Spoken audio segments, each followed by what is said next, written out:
రవి ప్రకాష్ సిలికానాంధ్ర ఆసుపత్రి Kuchipudi super speciality వైద్య సేవలు పూర్తిగా ఉచితం. మీరు కొత్త పీకి పడగొట్టింది ఏమీ లేదు, మీతో కాదు. మీ ప్రభుత్వమే లత్కోర్ల ప్రభుత్వం ఉన్నది. అడ్డమైన మాటలు మాట్లాడి మీరు 1.8% ఓట్లు ఎక్కువ వచ్చి మీరు గెలిచినారు మాకంటే.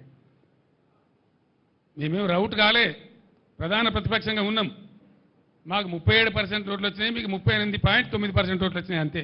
38.8%. జస్ట్ 1.8% ఓట్లు మీకు వచ్చినాయి ఎక్కువ. ఎందువల్ల? మీ లత్కోరు వాగ్దానాల వల్ల, మీ ఉల్టా సీదా వాగ్దానాల వల్ల. మీ తులం బంగారాన్ని కొందరు మోసపోయినరు, 10 లక్షలకు బదులు 12 లక్షల దళిత బంధు కొందరు మోసపోయినరు, 2000లకు బదులు 4000 పెన్షన్ వస్తుందని కొందరు మోసపోయినరు. అంతే కదా? మీకు చూపిస్తారు మీ కథ ఏందో, మీ రామాయణం ఏందో. నేను ఇక్కడ మాట్లాడి కొద్దిమంది వింటుండొచ్చు, కానీ ఇప్పుడు రాష్ట్ర వ్యాప్తంగా లక్షలాది మంది వింటున్నారు నేను మాట్లాడే మాటలు. మీ తొత్తు పేపర్లలో తప్ప నిజాయితీ ఉన్న అన్ని పేపర్లలో కూడా వస్తుంది. ఇక నిజాయితీ పేపర్లు ఏంటియో తొత్తు పేపర్లు ఏంటియో రేపు బయట పడుతుంది. కొత్తది మీతో అవుతుందా, పీక్తుందా, మీ శాతం అవుతుందా లేదా, అదంతా వేరు సంగతి. ముందు కాలం ఉన్నది, కాలమే రుజువు చేస్తుంది. మీ సమర్థత ఏంది, మీ శక్తి ఏంది, మీ తెలివితేటలు ఏంది, మీరు ఎంతపాటి సిపాయిలు అనేది అంతా బయట పడుతుంది. ఒక్క ఏడాదిని మీ రంగం మొత్తం తేల్చేట్టున్నది. అంటే మీరు పక్కా చవటలు, దద్దమ్మలు, శాతగాని చవటలని అర్థమవుతా ఉంది. అంతే కదా? మీకు నడపడం చేత కాదు, తెలివి లేదు.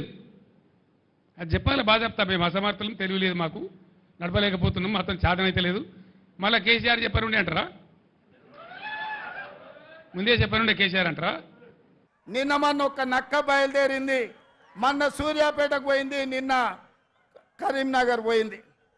ఆయన అంటుండు నన్ను ఏం బిక్తారు మీరని. మొన్న మాట్లాడింది మీరు చూసి ఉంటారు, కేసీఆర్ గారు మాట్లాడింది. నా ఎంటిక కూడా బీకలేరని మాజీ ముఖ్యమంత్రిగా మాట్లాడాడు. ఇది మాజీ ముఖ్యమంత్రి మాట్లాడే భాషనేనా? భాష గురించి, భావం గురించి, ప్రజా సమస్యల గురించి మాట్లాడే చంద్రశేఖర్ రావు 10 సంవత్సరాలు ఈ తెలంగాణ రాష్ట్రంని పట్టి పీడించి వేధించి దోసుకొని దోపిడి దొంగలాక అడవి పందుల్లాక తెలంగాణ రాష్ట్రాన్ని సర్వనాశనం చేసి 10 సంవత్సరాలలో 100 సంవత్సరాల విధ్వంసం చేసినావు. ఇవాళ మమ్మల్ని ఎంటిక బీకలేరంటావా? మా కాంగ్రెస్ పార్టీ కార్యకర్తలు అనుకుంటే నీ ముడ్డి మీద డ్రాయర్ కూడా ఉండదు పీకడం మొదలు పెడితే. బిడ్డ, నువ్వు అనుకుంటున్నావేమో కాలు ఇరిగిందని, లేకపోతే కట్టెపట్టుకొని నడుస్తున్నా అని, కూతురు జైలుకు పోయిందని, అధికారం కోల్పోయిందని. కొంతకాలం మేము సంయమనం పాటించినాం. ఏ మనిషికైనా కష్టం వచ్చినప్పుడు మేము మానవత్వంతో మీ గురించి మాట్లాడకుండా మర్యాద పూర్వకంగా వ్యవహరించినాం. ఇవాళ నువ్వు అనుకుంటున్నావు నువ్వు ఏది పడితే అది మాట్లాడితే చూస్తూ ఊరుకుంటామని. చూస్తూ ఊరుకునేటోడు ఎవరు లేరు. నేను పెద్దలు జానారెడ్డి గారి లాగా కాదు, నేను రేవంత్ రెడ్డిని బిడ్డ. అంగిలాగు ఊడదీసి నువ్వు మాట్లాడే లత్కోర్ లఫంగ మాటలకు చెర్లపల్లి జైల్లో చిప్పకూడు తినిపిస్తా బిడ్డ. నువ్వు అనుకుంటున్నావేమో. ఆనాడు చెప్పినా ఈనాడు చెప్తున్నా, నువ్వు పేదలకు డబుల్ బెడ్రూమ్ ఇల్లు కట్టియలే. నేను మాత్రం నీకు తప్పకుండా డబుల్ బెడ్రూమ్ ఇల్లు కట్టిస్తా చెర్లపల్లి జైల్లో. ఎందుకంటే కొడుకు కోడలు వస్తే యాడు ఉండాలి, బిడ్డ అల్లుడు వస్తే యాడు ఉండాలి.